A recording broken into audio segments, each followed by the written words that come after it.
आपके अपने चैनल धार्मिक अनमोल कथा में स्वागत है।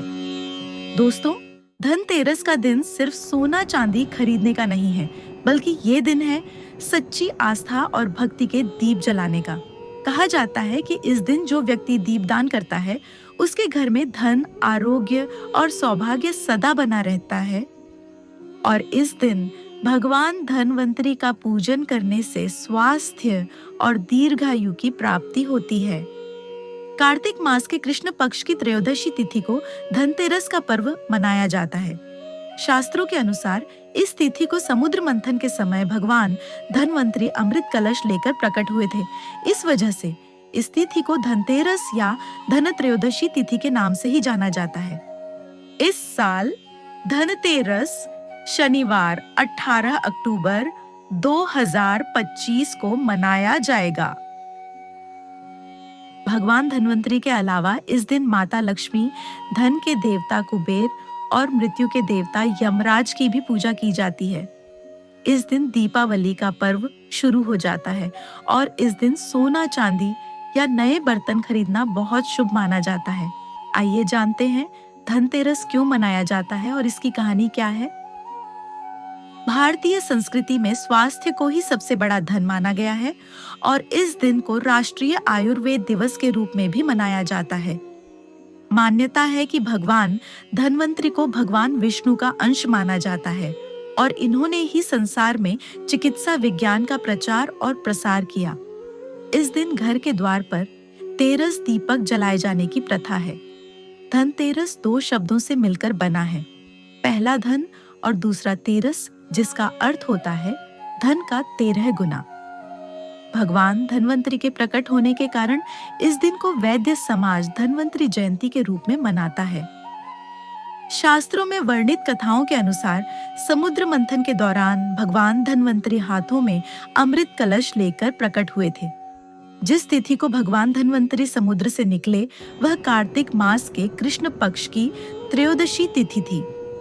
भगवान धनवंतरी समुद्र से कलश लेकर प्रकट हुए थे, इसलिए इस अवसर पर बर्तन खरीदने की परंपरा चली आ रही है। भगवान धनवंतरी को विष्णु भगवान का अंश माना जाता है और इन्होंने ही पूरी दुनिया में चिकित्सा विज्ञान का प्रचार और प्रसार किया। भगवान धनवंतरी के बाद माता लक्ष्मी 2 दिन बाद समुद्र से निकली थी, इसलिए उस दिन दीपावली का पर्व मनाया जाता है। इनकी पूजा अर्चना करने से आरोग्य सुख की प्राप्ति होती है। धनतेरस की पौराणिक कथा। एक बार मृत्यु के देवता यमराज ने यमदूतों से प्रश्न किया कि क्या कभी मनुष्य के प्राण लेने में तुमको कभी किसी पर दया आती है। यमदूतों ने कहा कि नहीं महाराज, हम तो केवल आपके दिए हुए निर्देशों का पालन करते हैं।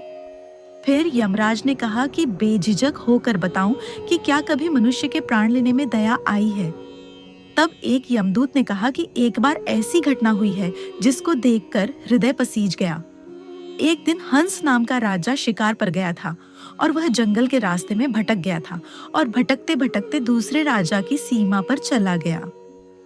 वहां एक हेमा नाम का शासक था। उसने पड़ोस के राजा का आदर सत्कार किया। उसी दिन राजा की पत्नी ने एक पुत्र को जन्म भी दिया। ज्योतिषों ने ग्रह नक्षत्र के आधार पर बताया कि इस बालक की विवाह के 4 दिन बाद ही मृत्यु हो जाएगी।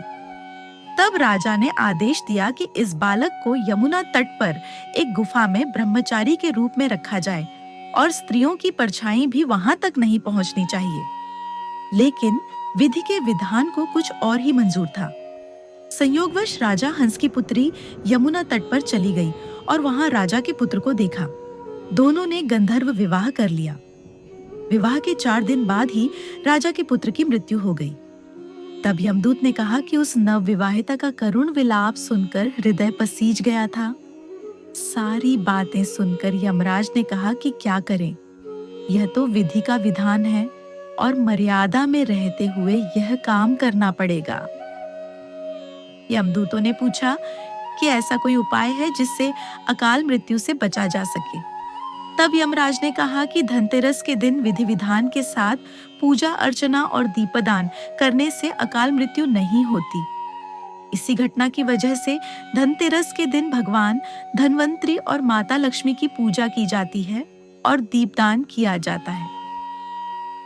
तो दोस्तों, ये थी धनतेरस की असली कथा और इसका दिव्य महत्व। आशा है आपको यह कहानी पसंद आई होगी। अगर आप भी अपने जीवन में सुख, समृद्धि और आरोग्य चाहते हैं तो इस धनतेरस पर दीपदान जरूर करें और भगवान धनवंतरी का स्मरण करें। अगर आपको वीडियो पसंद आया हो तो लाइक करें, शेयर करें और आपके अपने धार्मिक अनमोल कथा चैनल को सब्सक्राइब करना न भूलें, ताकि अगली कथा आप तक सबसे पहले पहुंचे। जय श्री कृष्णा, जय मां लक्ष्मी।